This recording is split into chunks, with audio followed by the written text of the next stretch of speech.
Perspective-Vision Radio. It was kind of the face of a creature. I'd see it in the curtain and it began to talk to me, really. And I talked to it back, but it was vocally, it was more in the head.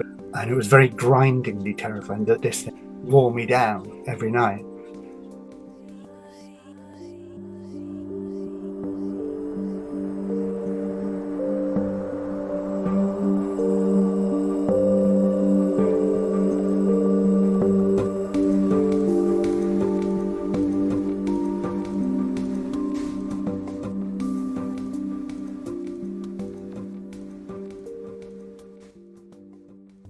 Hello and welcome to the Modern Fairy Sightings Podcast, where we listen to people's fairy encounters. But take heed, we're not talking about winged Tinkerbells here. These are real fairies, real encounters that took people like you and I by surprise. Stay a while and hear their stories. My name is Jo Hickey Hall, and I'm a folklore researcher. Hello everybody and welcome to the Modern Fairy Sightings Podcast. I'm Jo Hickey Hall and I am joined this time by Mark Jones, who is an experiencer. And Mark, we've kind of been speaking a little bit about something that happened, well, the main story that you wanted to share here, because you've got quite a few actually, but the main story that you wanted to share was something that happened in your childhood. And well, there's lots to say about it, but first of all, welcome and thanks for writing and sharing your. Well, thank you, Jo. Thanks very much. It's I was really honoured when you said you wanted to chat about it. Thank you. Oh, not at all. I it's a real privilege for me to hear your story, and it really interested me. And we'll kind of get on to why afterwards. But perhaps you could just start by sharing, what had happened. I should just say that there is a butterfly in here tonight. Right. So this would be my first experience, although it took decades until a couple of years ago for me to realize it was an experience, really, or, to become much, much more sure that it probably was. So what happened was when I can date it to between the age of 7 and 9. And my mum had put me to bed, which is why I think I wasn't any older than that. I was probably about 8. And I couldn't have been younger because Mum had sat with me and we chatted, which we often did, and it was really great. And I remember, I don't know what time of year it was, but I was quite restless, not naughty, you know what I mean? But I was chatting to Mum and I didn't really want to end the chat. And eventually I remember she said, right, well, you've got to go to bed now. So that's what I did. And she left. And I listened for her going downstairs. And I remember her going into the living room. Or she would have gone into the living room. And I would have heard that door close. And I immediately hopped out of bed. And beside my bed, which is at one end of the room, it's a very small room. And it looks towards the door at the other end. So I got out of bed and I knelt down by the bedside cabinet, and in the little cupboard at the bottom is where I kept all my books. And it was all Enid Blyton, really, sort of famous 5. And there might have been some Just William. And I was going to read, which I shouldn't have been doing. And I had my back to the door at that end. And I must have had a bedside lamp that I could have put on to read by, because my curtains would have been shut. Unless it was summer and it was light enough. I can't remember. But very soon after looking for the book, I turned around, and I don't know whether I heard something or whether I was just sort of double checking, that the coast was clear and I hadn't been heard. But as I did that, I looked at the door, and these fingers were coming around it, green fingers, very slowly, really, round the door. And I was horrified, petrified. And yeah, I mean, just momentarily, I was just fixed to the spot, really. And I think probably within seconds, though, the fingers actually retracted themselves back around the door slowly again. And so, yeah, I was horrified. And I sort of sat there and I think I waited until I was sort of brave enough to start calling on my mum. And my dad was downstairs too, but, tended to call on mum. So, and I sort of vaguely remember just starting off very lowly, mum, mum, and I probably had to wait for her to go to the loo in the hallway before she would have heard me, because she would have been in the living room with dad. And she came upstairs, and ordinarily she might have been a little bit annoyed at me for having been out of bed and that, but she obviously, looking back, could see how distressed I was, because she was just immediately very, wanted to calm me, basically. And so I would have told her what had happened, and then she took me downstairs. And again, when we got into the living room, I must have explained what happened. And again, my dad, having been at work all day, I would imagine, or if it was the weekend, but I think it was probably a weekday, he would have been a bit annoyed. I mean, he's lovely, my dad, he's great. But if he'd been working hard all day, he would have given me a row. But he must have seen how distressed I was as well, because he was really good. And they calmed me down. And they immediately, I suppose, sort of settled on the idea that it had, understandably, they said it had been an hallucination. And my dad told me a story himself that he'd had a hallucination when he was a child. He'd been staying with his grandparents. He grew up in a different village to me. And my gran, she had, her fourth child, Robert, my uncle, when dad was 10. So he went to live with his grandparents in another village nearby. And he'd woken up one evening in their house with his legs pinned down. When he looked to the end of the bed, there was a coffin, and he could see his granddad in it. But his granddad was actually downstairs, in the living room. So I imagine that was an hallucination. And that's why dad sort of said, "Don't worry, Mark, it's an hallucination," and blah. And I remember mum and dad, I remember two things. One was really nice, that I got kind of hot milk and biscuits to sort of settle me. No. And then, and then I got taken on a sort of wee tour of the house, where we looked in all the rooms, under the beds, that kind of thing. And the only room we wouldn't have gone into was my sister's, because she would have been fast asleep, because she's 3 years younger than me.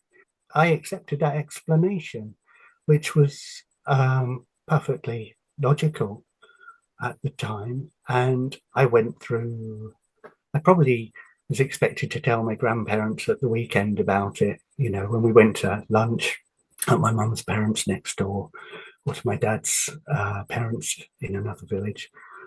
And but I don't really remember telling anyone about it until later on. But it was just an anecdote about having an hallucination as a child. And I just didn't really think anything of it, except it was kind of an amusing anecdote. And I think I told our children about it. And when I was at university, I moved up here in 2005 and went back to university, and I did psychology. So again, it kind of fitted in with some of the stuff I studied, with what the brain can do and sort of stuff like that. But I just had no interest in it having been anything real. And I never had any interest in the reality of, the fae or otherworldly, anomalous creatures, really. I did have a very strong interest in the paranormal, and I did have interest in history, local history, and folklore and folk song, especially traditional folk music, and all those. There's a lot of crossover between those interests, really. Yeah. So I just never, but I never, fairy stories and sort of folklore were just interests, and I kind of thought of things we probably mentioned in the Discord group, like Thomas the Rhymer, and yeah, which I loved, and the Steel Eye Span version, and then there's poems like Dublin Market, Christina Rossetti, and lots of things like that mention otherworldly creatures, Tamlin, but I never thought of them as a reality in any way. I just thought they were kind of metaphors for ways of talking about human behavior, so that was that. Yeah. So And what triggered some another way of looking at it? What was it was the algorithms of YouTube, because I guess, as I've just said, I have lots of interest in other things, sport or whatever, but with those interests of the paranormal, which is really restricted. I didn't realize I was restricted, but it was ghosts, poltergeist, psychokinesis,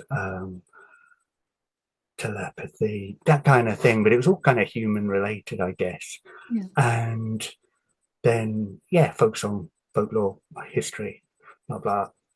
They interest me. I read about them quite a bit, and that sort of thing. And one day, about 2 years ago, I have to sort of beg your indulgence in the way I tell the story, I guess, because a couple of years ago, I was probably I don't know what I was doing on the laptop one day, and I thought, well, I'll put some music on YouTube, which I do frequently. And so I looked up YouTube, and of course, it has all its suggested videos. And there was a video, and I can't remember the title, but it was Professor Ronald Hutton being interviewed about his fairy experience. And I thought, what? And I did. And I was like, oh, for goodness sake.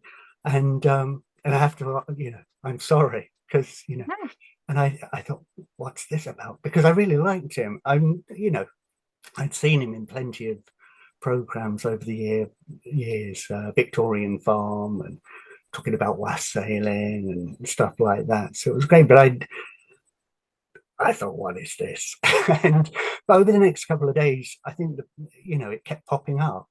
And I thought, well, I really like it. It's clearly very intelligent. So I gave it a go.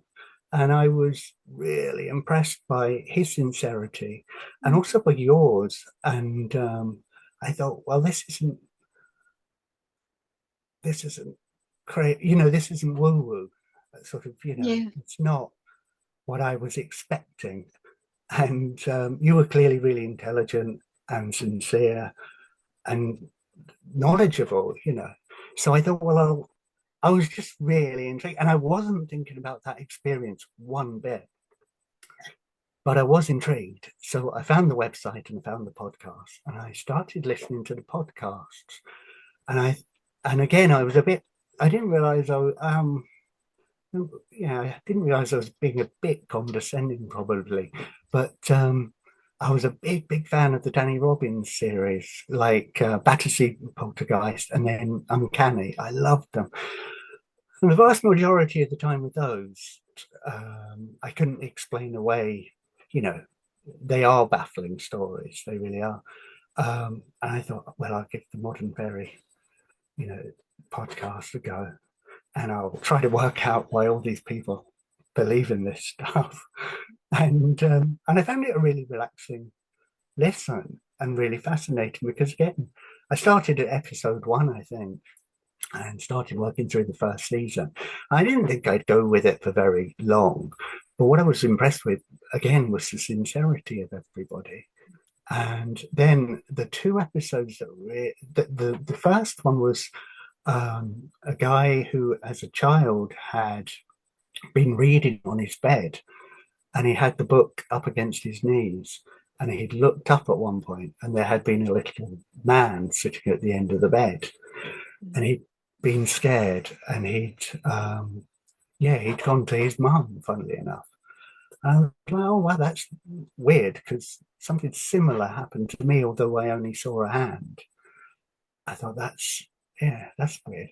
And then, and then the next one was honestly yours, because the way you described the man you'd seen, particularly in relation to the colour and the ancient, nature of the skin, perhaps, I was like, oh, wow, that just sounded, I only saw a hand, but it described very accurately what I remembered of the hand that I had hallucinated. Yeah. And it was because all my life, when I was a kid, especially, if I, when I thought of it, or on those occasions I think I talked about it, I would have said it was a warty hand, because that was my vocabulary, age 8 or whatever I was. And then sort of thinking about it again, having heard your experience and his experience, I was like, it was ancient, the skin, gnarly, kind of, yeah. And I thought, yeah. And I started thinking about it, and I started to realize that there were kind of discrepancies. Well, I feel so, in the hallucination hypothesis, really, in that I'd always imagined that because I was out of bed and I was looking for a book and I was excited and I was feeling guilty at being naughty, then I'd sort of conjured something in my brain to sort of punish me or warn me. But when I thought about the hand, I thought, well, it didn't actually. Well, for one thing, it didn't, because it retracted, it pulled back almost immediately. And I thought, well, that's not a warning finger sort of wagging at me, telling me to get back into bed.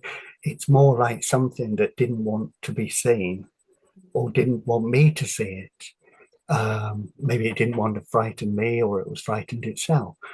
And then the second thing I thought was that it didn't make sense to have dreamt, to have hallucinated something that I didn't already believe in, really, because I didn't really have an interest in, like I say, anomalous creatures particularly.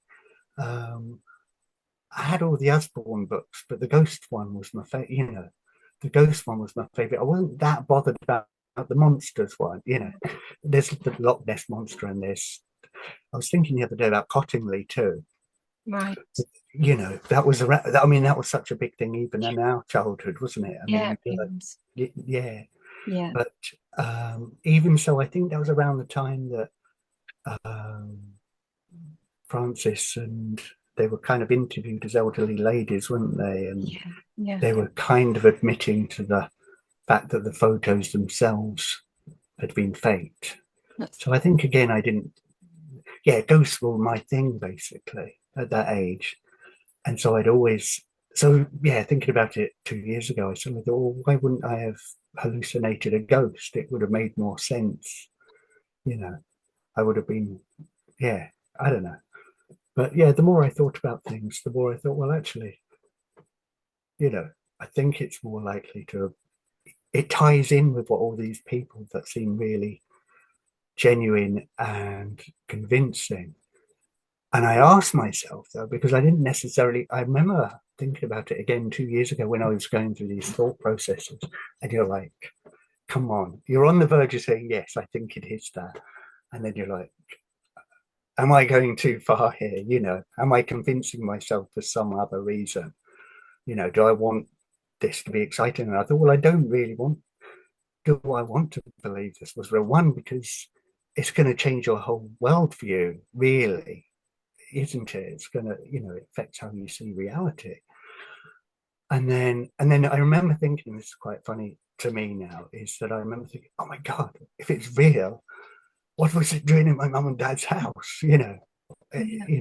So it wasn't like I wanted to believe initially, but I just came around quite quickly to the idea that, I'd had an experience that I didn't realize I'd had. Wow. Yeah, that's. And did it change your worldview? How it has. Yeah, totally. In many ways, anyway. I mean, it's been such a fascinating journey since then, because it just reveals a whole, understanding of reality that you just didn't imagine before.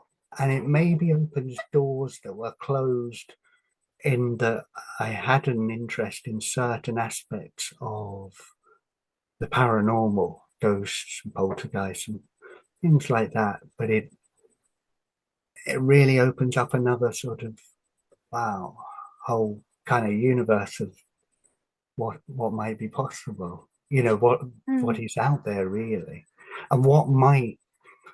And I don't suppose I'll ever know. But you think, well, there must be there must be an overall kind of theory to existence. What explains it? It's a bit like, through the Discord group, and you know, I ended up reading a lot of books like Demonic Reality by Patrick Harper, and Merrily Harper's Mystery Big Cats too is a fascinating book. Yes. A really good one, because again, you grow up with tales of Surrey Puma and things like that, and I always thought, well, if they're out there, and this is a perfectly valid argument, that they're escaped animals from zoos or private collections and stuff, but there's also other ways of looking at them, which I think are really fascinating.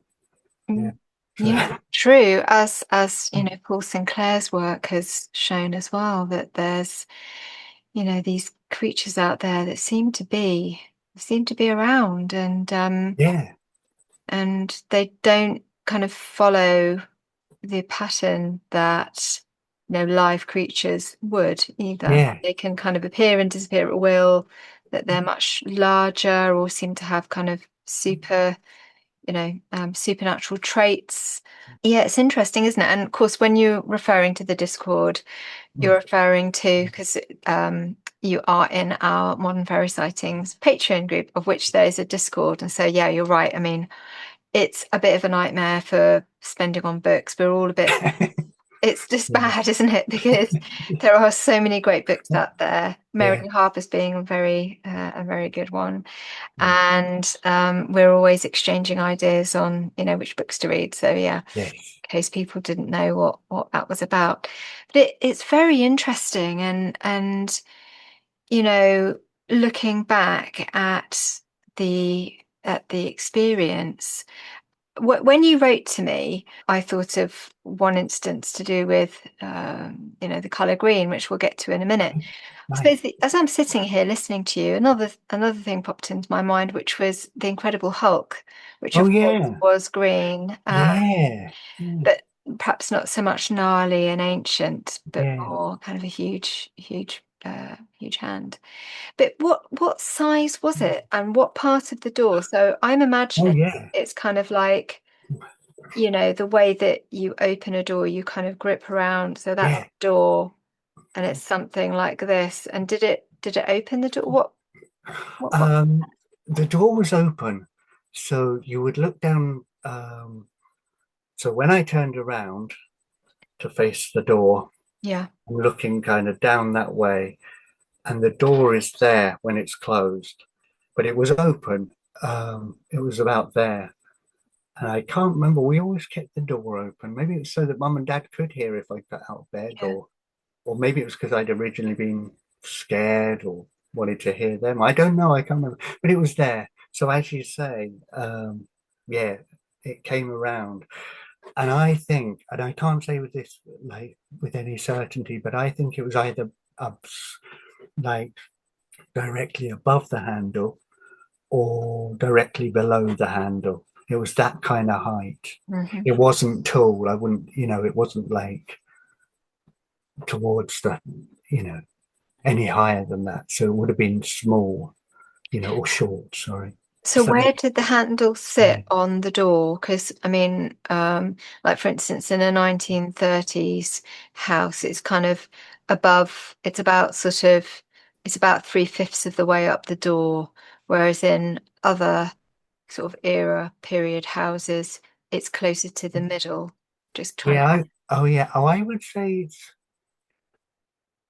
I've got photos actually, because it's such a this to me is an interesting story, has become an interesting story. I did actually take photos a year or so ago of the bedroom, because although it's been redecorated since, it's essentially the same, exactly the same.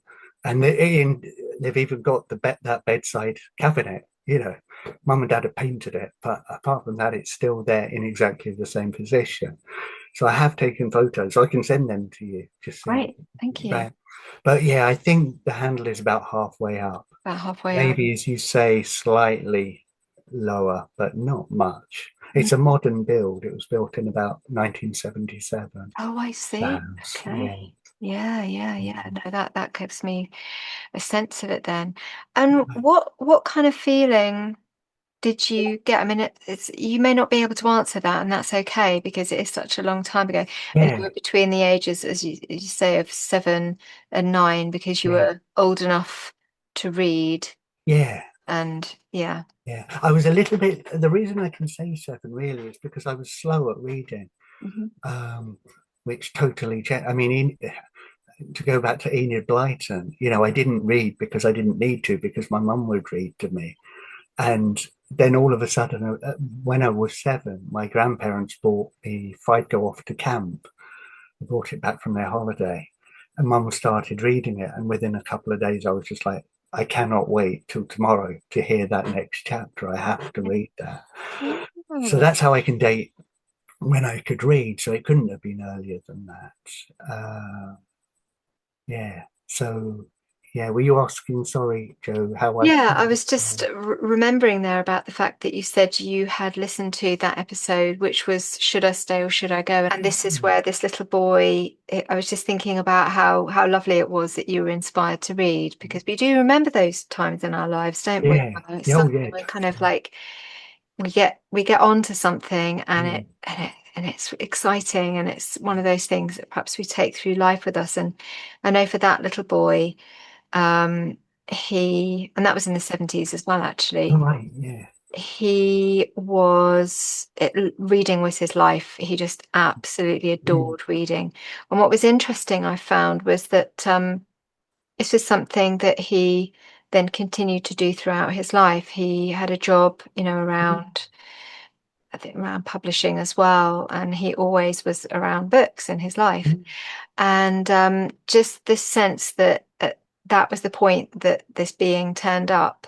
yeah. It speaks something of, it's almost like, well, for instance, and I've spoken about this before, but when I see people's auras, or usually more people's sparks in their aura, so you'll get, a ching here, and you get like a sparkle here or here, and they can be different colors.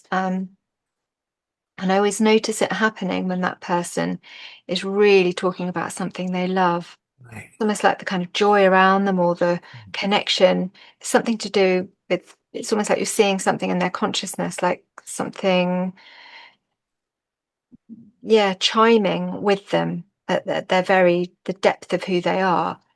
And so when I think about that story of that little boy, something there was perhaps even attracted to that joy that he had Mm, reading, and that's when this little being yeah. appeared. So, it's just one theory I have, that they're attracted, these beings seem to be attracted, by that joy that we have for whatever it is that we're, feeling joy for at the time, maybe in another person or a place that we're in, or just having a particularly beautiful moment in our lives and Yes. feeling something, Yeah. and then that's when they appear. But yeah, I'm not sure whether you can tie it to anything that was happening for you at the time. I mean, Yeah, no, apart from having learned to read, I have thought about that, because you always ask, was was there anything going on at the time? There wasn't really anything out of the ordinary that I recall. I had a very sort of stable, happy childhood. Um, I mean, it's a time of transition anyway, isn't it? Sort of every day is a new adventure, and um, new friends, new freedoms. Um, yeah, that whole period. But I don't recall anything particularly. mm, Um, It chimes in really weirdly because I don't know that there's any connection here, but there's a little coincidence there because that was the start of my reading. And I loved reading from that moment on. And Wind in the Willows was another one that I really loved and still do. And I still read that quite, every few years. But the weird thing is, in relation to the boy we've just been discussing, is that I don't do so much now, but I was a freelance proofreader and copy editor Oh, for quite a number of years. So oh, it's kind of weird that we've both been in publishing to yeah. some extent. Yeah, isn't it weird? And our experience is both related to reading. Yeah, yeah, yeah, and being around about the same age, Yeah, and yeah, being in your bedroom when this. yeah. And I mean, being in the bedroom and reading was what struck me about that episode. And the calling on his mum, too. And also something that I thought differed slightly was I think he said in the episode that even at the time he felt slightly guilty. I might be wrong about this, but that he felt slightly guilty even at the time that he'd kind of been afraid of this being that was clearly benign or seemed to him, yeah, which was that's a difference because I was terrified. I was like literally frozen to the spot, you Well, know. he was really frightened, Right. and he shot out of the bedroom, and at the Oh, yeah, that's kind right. of stopped and looked back to see if it was still there, which it was. And he kind of, ran into his mother's bedroom, got into bed and had a cuddle with her, didn't tell her what he'd seen. And then he decided he would go back and see if it was still Right. there. And of course it Oh, wasn't. wow, yeah, And that's when he felt like, oh, yeah, he felt bad that's about right. that. But you can understand, why it would be frightening. Yes, Of oh, course, definitely. Yeah. absolutely. I also wanted to pick up on what you mentioned about sort of ghosts and UFOs, and it just struck me Oh, how, because like you, I had a really good book called, I mean, I bought the Osborne ones for my youngest now because they're great. But I had a book called Fascinating Facts, and if anyone knows how I can get a copy of this, it yeah, was made on recycled paper at the time, and I think it was just bought from, I think it was just from like a wholesale supplier that my mum used to go to, and I'd sort of find the occasional interesting thing in there right. sometimes, and I got this book, Yeah, and it was quite thick, and it was bright yellow, yeah, and it had all the really cool things in there, like doppelgangers, and the Mary Celeste, and the abominable snowman, as we called him in those days. And Sasquatch now, or Bigfoot, and your ghost stories and all this kind of thing. But there was a lot of that, and there was a lot of interest for us in those days, wasn't it? Like yeah, I think you sort of grew up in the 80s mostly, yeah, and but the only thing that we ever got to see about fairies was the Cottingley fairies. yeah, It that's was like, right. oh, there were these two little girls who said they'd seen a fairy, but of course they were lying because fairies aren't real. That's all we ever really got about Yeah, fairies. So, like yeah, you, I never had an interest in fairies either. right. Yeah, All yeah, ghosts and yeah, yeah, spacemen and, you yeah. know, all sorts of interesting things like that. So yeah, it is funny how that was just completely it was just completely off our radar, wasn't it, Yeah, in those yeah, days? totally. That's right. Yeah, and I mean, it's bizarre, isn't it? And getting into this world now, you realize what a diversity of creatures people see. Whereas again, like you say, fairies just meant Cottingley, winged Tinkerbells, basically, wasn't Mm. it? And you didn't. And then aside from that, with your kind of your elves and your gnomes and blah blah, that was sort of a younger. That was like Ladybird book level stuff. It wasn't real. Or And even Noddy was yeah, not oh yeah, Noddy, of that was course. kind Yeah, of before my time, but right. Yeah, yeah. I think I had a Noddy book because it'd be my mum's. I think. Yeah, I had a Tufty book as well that used to make me ah, cry. one other kind of little I guess, a bit of a sideways look at this. And it's something that struck me when you first contacted, and this is to do with the greenness, was that it may have been because around the time I had been reading about the Green Children of Woolpit, because I was about to interview Jeremy Hart, who has written an excellent book on medieval Irish fairies. So when you wrote, it may have been because I had my head full of the Woolpit, the Green Children of Woolpit. Yeah. And I noted that you had mentioned that you were living in East Anglia, or at the time when this happened. Yeah. Which of course is where the Green Children of Woolpit had wandered into our realm, if that's what happened. And the young girl had actually, I mean, that I'll link the episode here because I did a whole episode on this if people are interested.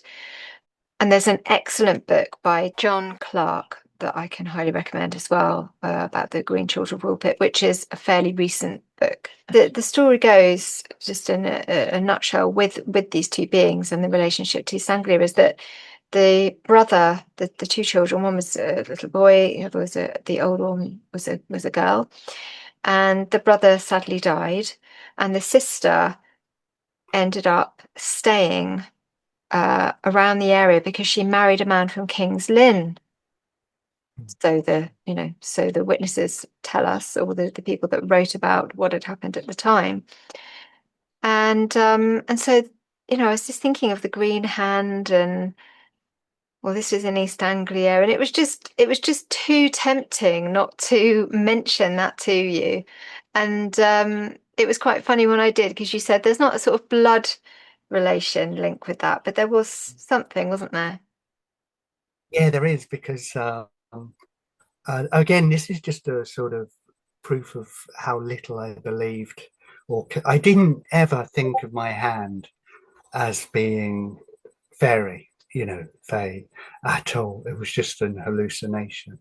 So a few years ago, I was running a silly Facebook group, because up here in Scotland, where I now live, we have the Munros, sort of all the hills and mountains that are over a certain height are called Munros, named after the guy that catalogued them. And me and my wife were down in Cambridge one year visiting my parents, and we started this silly joke about, I think we were driving somewhere, and I said, oh, you'll need to watch it on this hill because it's very steep.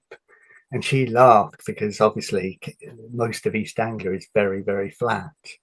And so I came up with this idea because there are some very interesting hills in East Anglia.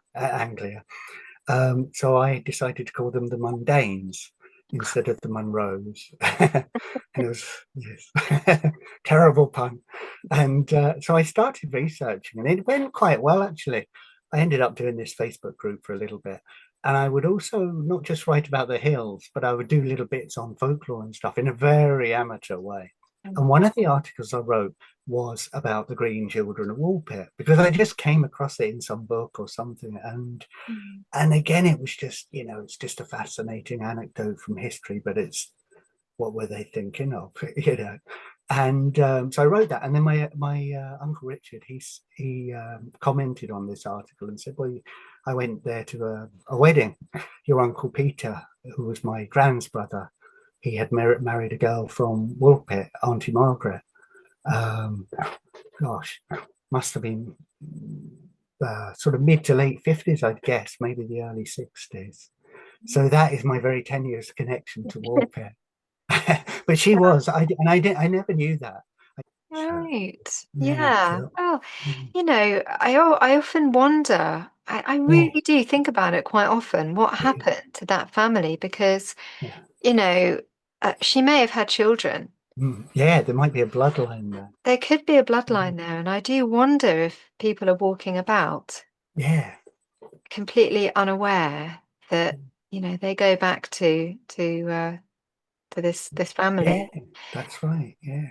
Yeah, it'd be really cool to find out at some point. I just feel like something's going to turn up at some point with more evidence for that, because I know that, there's people have a very skeptical view and offer various reasons as to, why we shouldn't really, think of them as otherworldly beings. But anyway, I like to see them that way. I think that there's quite a lot of circumstantial evidence, I suppose, in the way that they were spoken about that makes me feel that they were. I don't know what this hand would be. What do you think? What do you think it is? Well, I assume it's something related to the Fae, now I'm quite, as certain as you can be, really, because I don't particularly think that the hallucination idea holds totally. I don't see why I would have done and never hallucinated again. Yeah. There wasn't anything going on physically or psychologically. I mean, I'm saying that. I don't really have a right to say that. You know what I mean? I'm not sufficiently qualified to say that, but that's my feeling anyway. Yeah. I can't. So, yeah, that would be my feeling. And did you ever have any strange dreams as a child? Did any of this ever enter your dream state? No, I don't think so. But the one thing, if you want me to lead on to this, I did have strange dreams as a child, and if I've forgotten a major one, I'll let you know. But I don't think that the hand really fed.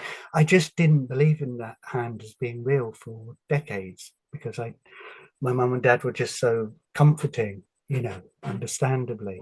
Yeah. I just, accepted their explanation, which was great. And maybe it was for the best in some ways because maybe I would found it hard growing up with that kind of belief, that it was real kind of thing. Talking to the dream, I hope I told a story on Discord because I never thought I had paranormal experiences growing up. Like I say, and I would love to have seen a ghost, but I never did.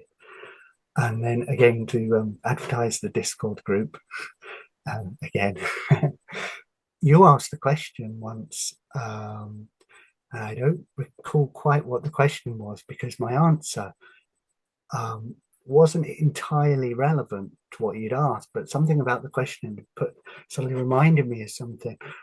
And I hope I did write about it on the Discord, and I'll talk about it now if you want. But even when I wrote about it, I was like, God, they're gonna think, no, okay, Mark, you've gone far enough now, because later I would imagine I was 11, 12, 13. It was early teens, I think. I was early at secondary school. I had a very prolonged, I can't tell you how long, but more than weeks. I mean, maybe a couple of months or so, slightly longer. I had this weird experience where every night there was this kind of creature that I would see in the curtains. And I didn't have any. Recently, I've been thinking I didn't really have any kind of other fears or other scary sort of. Like any child, I was scared of the dark from time to time. But then you wake up in the morning and it's light, and you put it behind you. But this thing, I mean, maybe this, maybe you know what I mean. I can't prove that this was real, and I don't know. But I believed it and didn't believe it at the same time because I'd see it in the curtain and it began to talk to me really, and I talked to it back, but it wasn't vocally; it was more in the head. But it was like we knew what the other was saying, kind of thing, but it wasn't vocalized. Yeah, but it was kind of the face of a creature. And the two things recently, this will sound very dark because it was actually terrifying at the time. And it was very grindingly terrifying. The hand had been very terrifying, but only momentarily, only for that hour, those few minutes when I saw it and then sat there waiting for my mum, calling on my mum, and then it wasn't. Whereas this thing wore me down every night. And I remember speaking to you, it was really fascinating in the group because I thought, oh, they're going to think this is ridiculous. But it had told me that its name was you. So I am you. And yeah. And then you said that quite often, creatures will give riddles for their names, like I am me or I am you, all that sort of thing. I was really fascinated. Yeah. And that and that wasn't a dream. I was awake and it kept me awake. And the other thing was, and it just went on night after night. And I remember I was old enough to chastise myself. I was like, you're too old for this, you're too old to have this kind of night terror, this ridiculous, you've got to get out of it. But it wasn't, it was very persistent. And in terms of look, and this is the funny bit really, the two things I would say it kind of looked like within the folds of the curtains. I must talk about the curtains in a second, but it was like either, do you remember Battle of the Planets, the cartoon? It's just that there was this creature in it and it was like a face. It was like a black face, like a ghoul kind of. And then the second thing, it was sort of in between this ghoul thing. And I don't think I thought this at the time. But thinking about it now, it's kind of like this ghoul thing. And it was kind of like, do you remember the Black Rabbit from Watership Down? And, it makes me cry every time. Yeah, me too. And just don't play Art Garfunkel singing that song. Terrible. So anyway, now I would describe it like that. But it was actually terrifying. And thinking about it now, when you said something on Discord and it reminded me of it, you start thinking and you think, well, people would say that's pareidolia, which is which is fair enough. But the curtains were patterns. They were kind of blue, cheap kind of nylon, I guess. It was quite a rough fabric, and then they had airplanes on. So again, it could have created something, but for one thing, it came and it went. You did, and I retained the curtains for a long time after that. So when it went, I didn't, and it wasn't like I was hanging the curtains in any different way. It was around for a long time, and it was just, I wouldn't say looking back, it was threatening at the time itself, but it didn't care about my feelings. I mean, even if I was thinking of it, even if I imagined it, it didn't care about me being scared. It was just going to sit there, kind of thing. And so again, I thought, well, there just wasn't anything going on that I would create that for a purpose and then sustain it for as long as I did. And I just kept thinking, well, this is ridiculous. You've got to stop thinking like this, And I can't remember if I told my mum or not. I honestly can't, but mum's very caring, as you'll realize. But again, if I did tell her, I think she may have told me, look, you've got to get out of that, you're too old. Or I might just sort of run in my head how it might have been if I told her and decided, no, that's what she'd say, kind of thing. Yeah, when it left, I think I'd written about this on Discord. And then after this, there was that explosion of interest in the Sandown Clown, which I'd never heard of. I mean, I just never came, and that's just such a fascinating case. And it's so different to you in many ways, except that when you left, it told me. It said, "Right, I'm going now," and I'm going now, and don't ever mention me to anybody, because and I think it either said explicitly or it was inferred. But one, people wouldn't believe me and I just looked stupid. And then the second reason, I got a very distinct feeling that it would be bad for me if I did ever tell anyone about it. And I never did. And I existed, whereas I put the hand completely behind me and, and remembered it, but never had any more fear of it. With you, I did, because if ever I thought of it or thought of telling anybody, until we got, till I said on the Discord, I would go, no, I'm not doing that. Even though I told myself, so you exist in this weird situation where you believe in it enough not to tell anyone, but you're also telling yourself, well, I must have imagined that. You know what I mean? It's the weirdest thing. And I don't really know why. I suppose I don't live there anymore, maybe, and it's so long ago that I felt comfortable in talking about you. My only worry was that people would go, "Oh my God, that is, that's too far, Mark."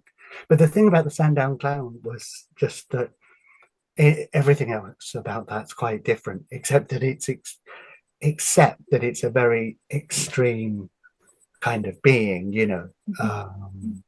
it's a very unusual being to have seen. But the Sandown Clown seems to have been very benign and takes, I feel like it was there in Sandown for some kind of purpose or mission. Yeah, that's interesting. Yeah, and it came across the two children, and then particularly with the girl, sort of formed an attachment and cared for her, And when the Sandown Clown leaves, he says, you won't see me now, but you will see me 3 times. However, he kind of predicts the future. He says very clearly this will happen. Yeah, it's an interesting one because that part of the story, which is kind of the second part, which we heard from Paul T. Wilson when I interviewed him, lots of other people have come back and said that wasn't the real Fae. That second part we can't say for sure. I mean, of course, we can't say for sure any of it happened, of course, and that's the whole point with these experiences, But that was the really interesting part of what we heard from Paul T. Wilson, and yet so many people have suggested that. Well, more recently, and I don't think we spoke about this on the Discord, but the BBC's Uncanny apparently spoke to somebody that said that they were the real Fae, and that this real Fae, who may be the real Fae or not the real Fae, had said that they had not spoken to Paul T. Wilson, and that they never saw the Sandown Clown again, and that they can't remember the details of what happened because aged, I think it was 10, they had a horse riding incident and lost their memory. Whether any parts of that are true or not, I cannot say. No. But it is the quality. I believe in the original story, and I think it is a very, very interesting. There's something very strange about it. It's weird that it happened on an island as well. I mean, I know coming from an island, there's some very strange energies knocking about on islands, and I hope it's one of those that we get to learn more about. But I think, I'm really interested in the U, as you mentioned there, the name itself being a kind of motif that comes up in folklore of this. They'll give a name, but it's kind of one that could then be twisted back on itself and used in various kind of riddlesome ways, let's call them. When the person then begins to start to talk with the being. It's just nonsensical then because of the name, like you. And of course, as we know, the power of names is very strong. We see it in folklore. Like, for instance, everyone knows about Rumpelstiltskin, and he won't give his name, and so it's a kind of a way of masking the name or masking the power of the name, because if somebody knows your name, it holds resonance. And So that's a very interesting aspect to what you experienced there. And I just wondered a couple of things really.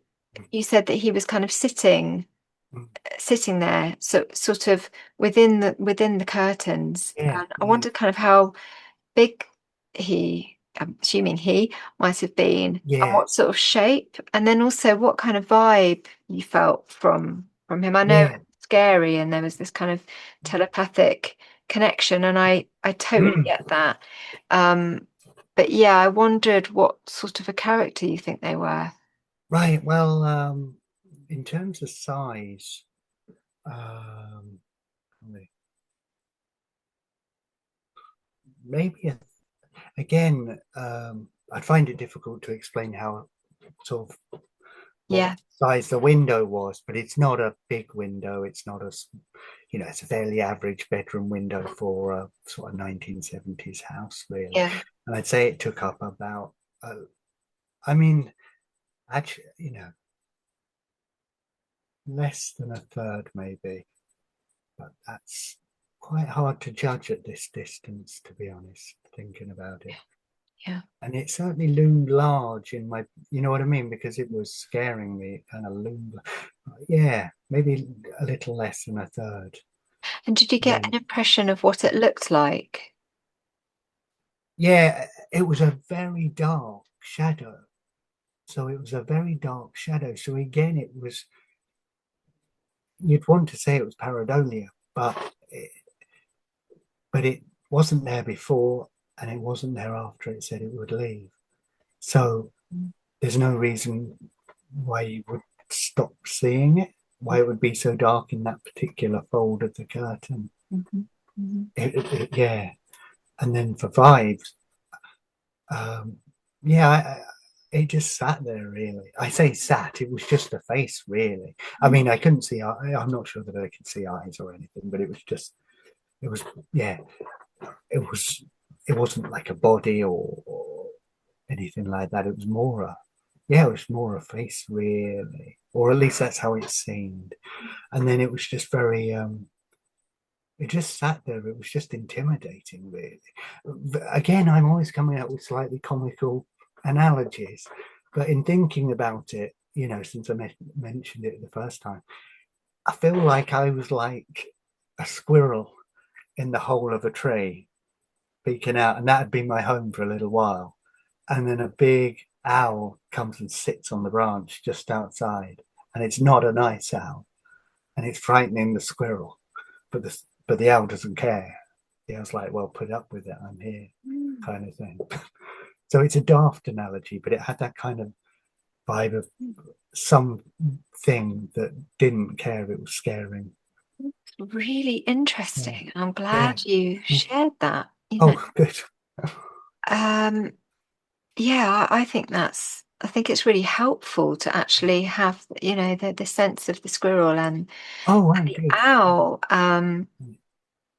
And of course, I can't help but think of Mike Clelland's work when you mention owls, of course, Right. which is this idea that it's that and I know you didn't say that you saw an owl, but just the idea of the Yeah, owl of kind of being a screen memory for something else. I'm also thinking, again, of course, it's the window.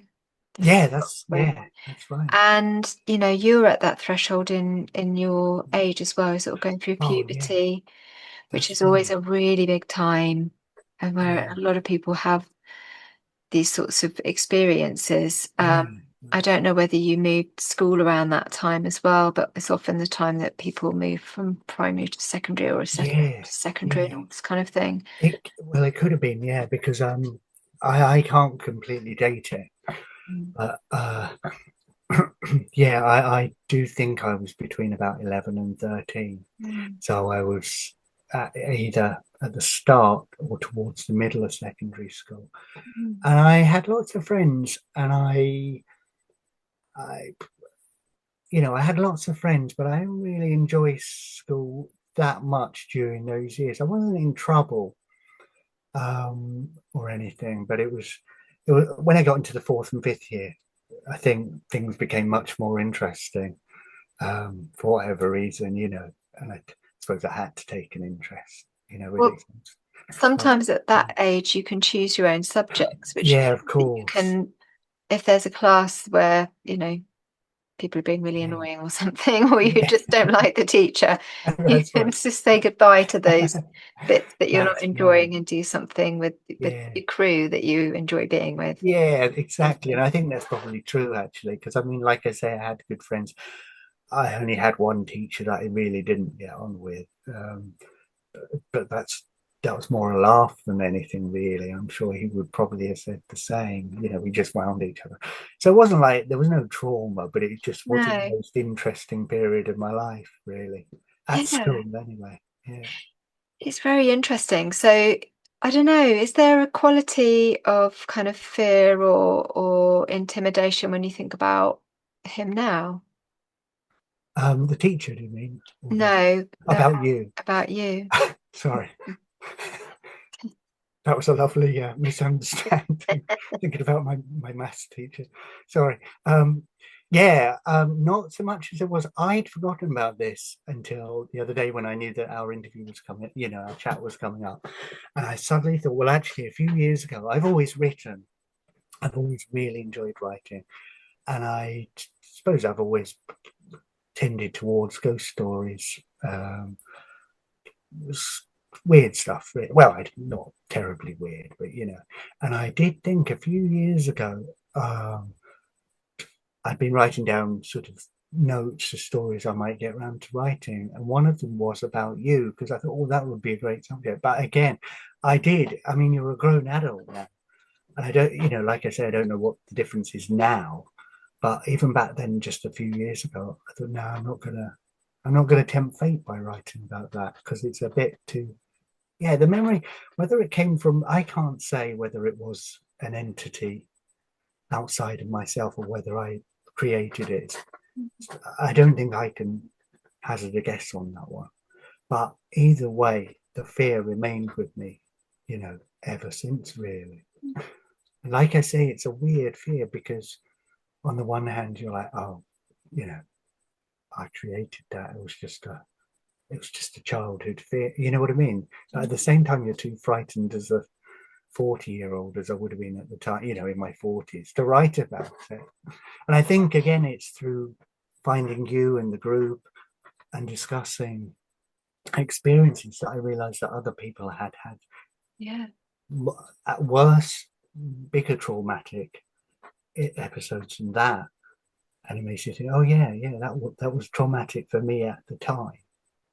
I lost a lot of sleep. It was very grind, like I said earlier on, it ground me down, because you couldn't sleep.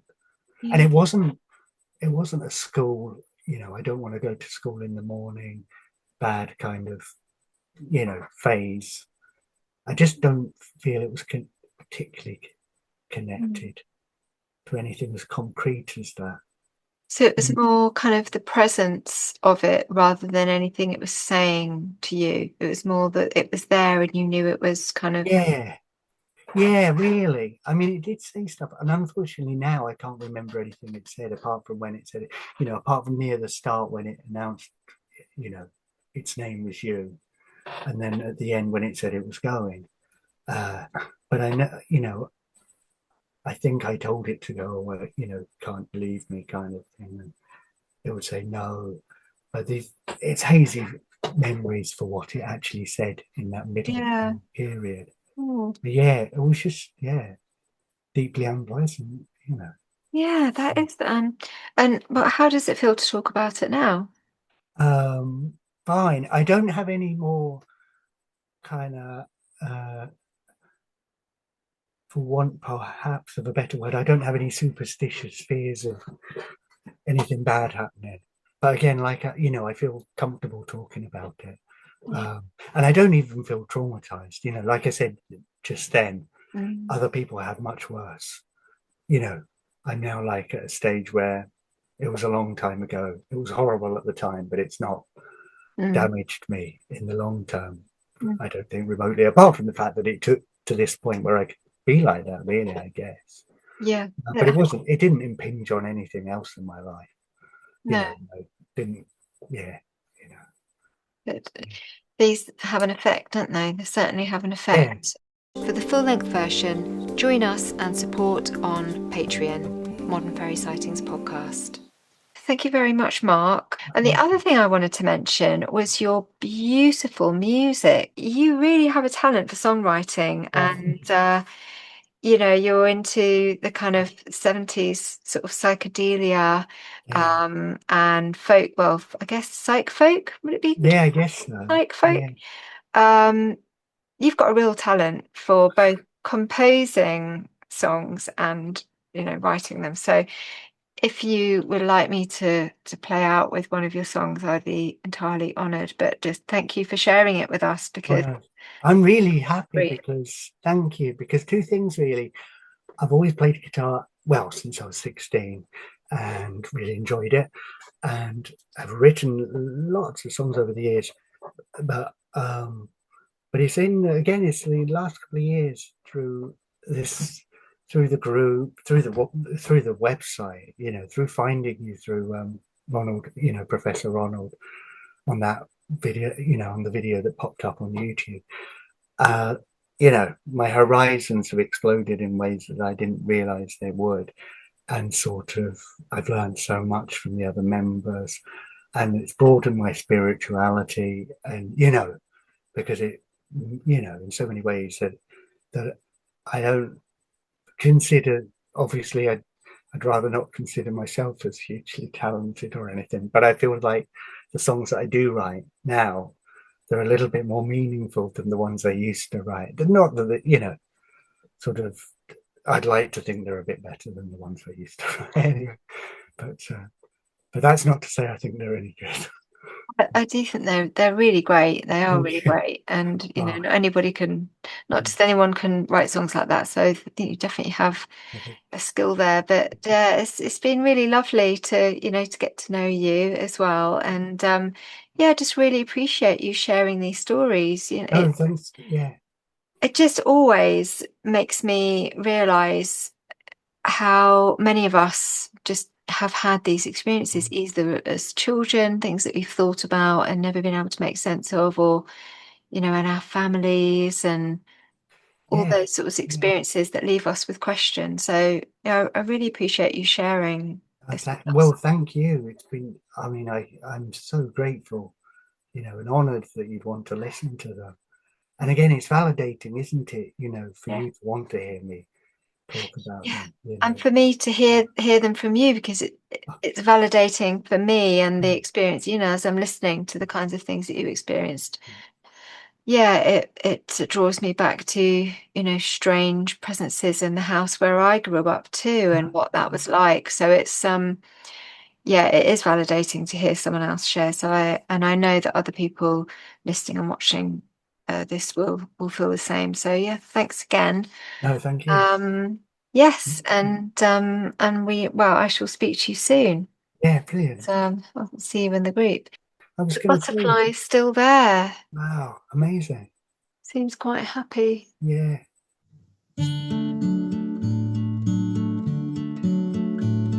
We'll sing a song of summer solstice on this the dawning of the longest day,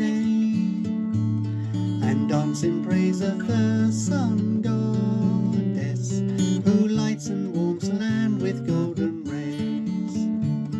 All life delights in dappled forests, each meadow green and quiet stream, and between the cracks of pavements grow the weeds. We'll sing a song of summer solstice on this the morning of the longest day, and raise our hands in supplication in hope of healthy harvests on the way. But for now let's feast in friendship and feel the heat beneath our feet, or under city pavements find the beach. And from behind the veil another realm will soon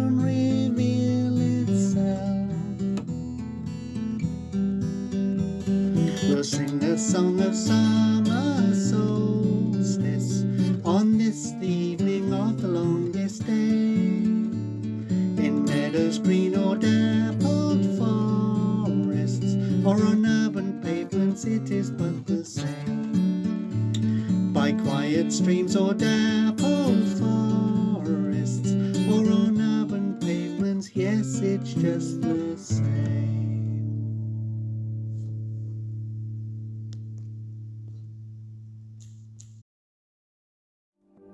Thanks so much for listening and watching. If you enjoyed the podcast, please consider joining us on Patreon for dozens more episodes of unreleased bonus content, monthly online events, and a private chat. We are a warm, supportive community, and it really helps to support the project.